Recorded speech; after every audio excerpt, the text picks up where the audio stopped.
It's your host, Holly, and it's time for a little teaser talk.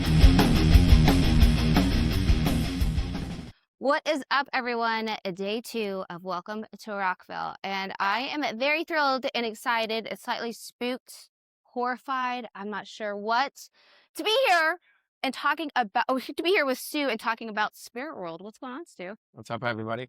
I'm just drying out. It's one hot, humid. At least there's a little bit of a breeze now. Feels great. There's a moment in time earlier I was thinking, like, damn, this is hell. But Yeah. I like it, so it's not as bad as everyone thinks. Halfway through our set today, when I was just drenched, I was thinking, oh. Well, yeah, because, you know, theatrics and layers. Yeah.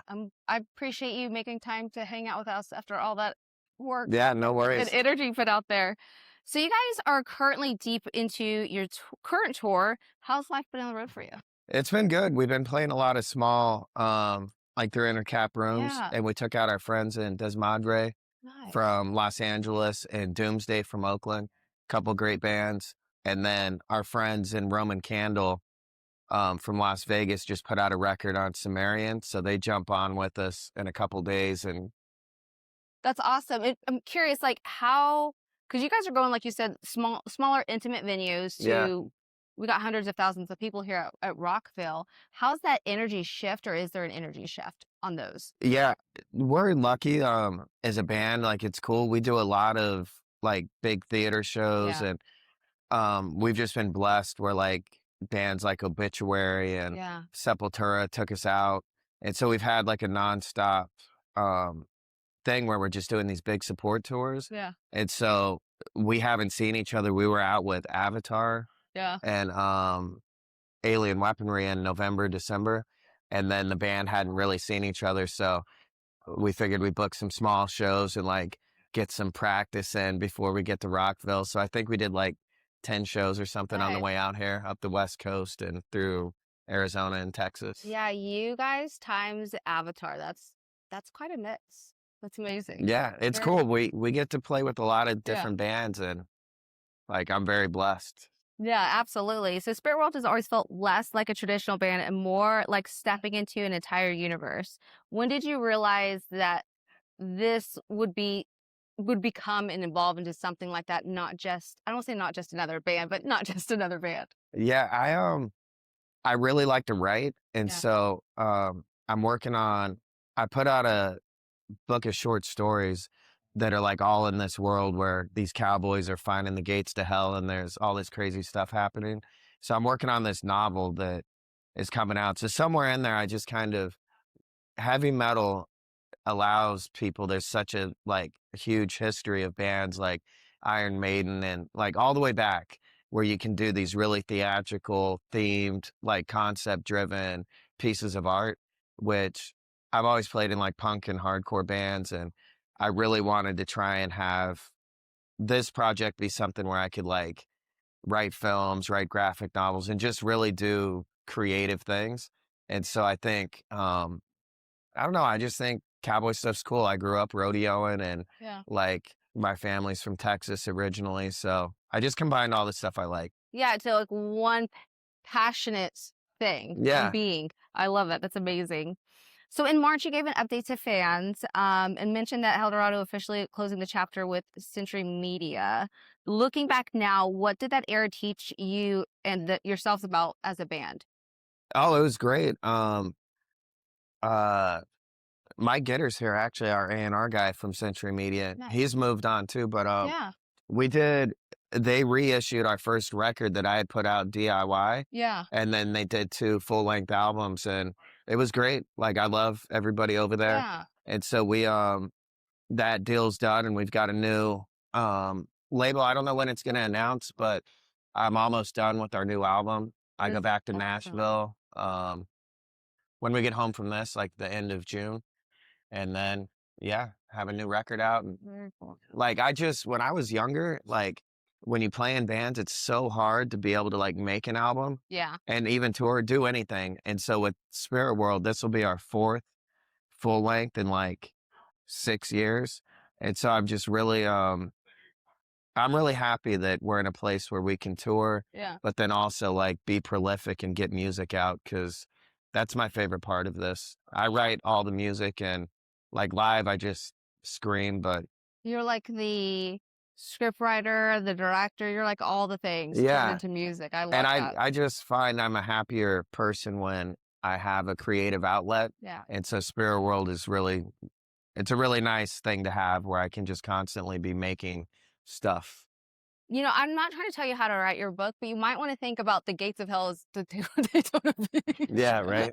That was a funny joke. Obviously not really, but Yeah. that's awesome. So you also on that update, you were talking and thanking everyone from producers to PR teams to crews about all the blood, sweat, and tears that you guys have poured into your music. Do you feel like sometimes uh in this industry it can be almost like surviving a war than climbing up a ladder? Yeah, and I just even like when we're out gigging playing clubs, like the security, the Yes. promoter, the bar staff, there's so many people that make these things happen. And I just come from a like blue collar working class Yeah. background, and I appreciate everybody that works on my records and helps push this band.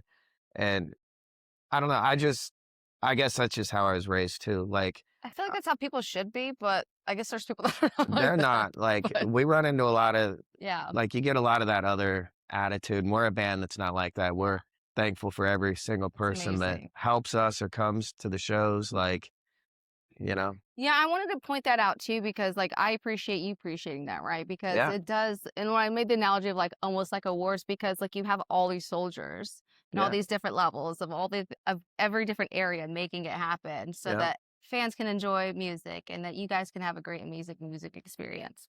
yeah. I think it's important. Like, it takes a village, you Yeah. know, like my wife, Jen, is like hanging out, doing media day Yeah. stuff. And like my brother's in the band and they're loading the That's trailer awesome. right now while I'm drinking coffee and like doing interviews. So, Doing the thing. but, you know, at the end of the day, loading the trailers, Yeah. the most important job Yeah. we got right now. So, Absolutely. You mentioned that LP4 is almost finished and called it you called it a special one. Without spilling too much or spoiling too much, what makes this record feel different from the previous chapters? I think I've been circling around this like sonic identity, and Eldorado had some songs that were like pushing more into like an alt country, like dark Yeah. vibe. And I just think like as musicians and what the producers were working on, like we're really like nailed something special. Because I think it's rare when a band pulls from different genres, Yeah. and to make it work and do it at a really high level is in some ways I think it's hard. Maybe that's why people don't do it as Hmm. much. Yeah, but I don't know very many bands that can pull off that and Yeah, orchestrate the different blending of those genres. I mean, I almost want to ask, is it intentional? Which in a way, yes and no. But how, I guess, is it come pretty natural about tying all of that together with you? I Is that think like a it's natural, like a hidden talent of yours? I mean, I guess it is, Yeah. not inherently, like, I don't feel particularly, like, um, talented musician-wise, like, I'm a person that like, I put in more work than everybody else Yeah. is typically how my stuff ends up getting done. Yeah. Like, I can barely tune a guitar, and, like, I'm not technically, like, never learned any music theory or anything, Yeah. but, like, with this, I think it's important to push yourself, and I'm very happy I'm in a band where I'm allowed to get weird, That's and awesome. our fans are, like, there for it, Yeah. and finding a way to do it that when it comes across authentic and weird for us, where it's, like, something that it's not forced, it's Yeah. like, it's who we are, and it's, like, And that's how how it I comes grew off up. too as you guys Yeah. perform it. Cause we were chatting, you guys noticed the Shiprock badge that I have on my bag. And I watched you guys at Shiprock and it was very just natural. It was a performance, but it's a very natural performance, Yeah, yeah. if that makes sense. Yep. Your lyrics and visualization often paint these violent, cinematic, you know, crazy landscapes. Are you approaching songwriting more less like writing records and more so like world building? Definitely, um,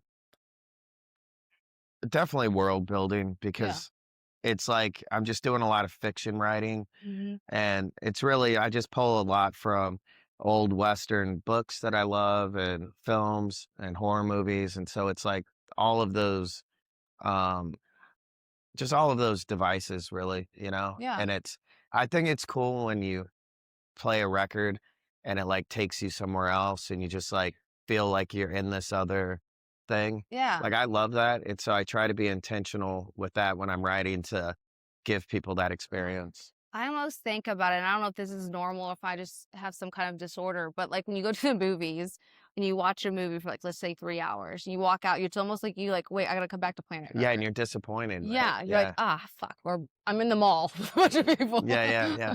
I totally get that. Yeah, And I think a good piece of art that can take whatever is bothering you and yeah, stressing you out, if you can disappear into this world for a yeah, while, and then when you're 100%. pulled out of it, you like have a little bit of a longing to go back. Yeah, Like I it's feel like like that's when things are firing on all it's like cylinders. Narnia, but a little bit scarier. Yeah. I Yeah. love it.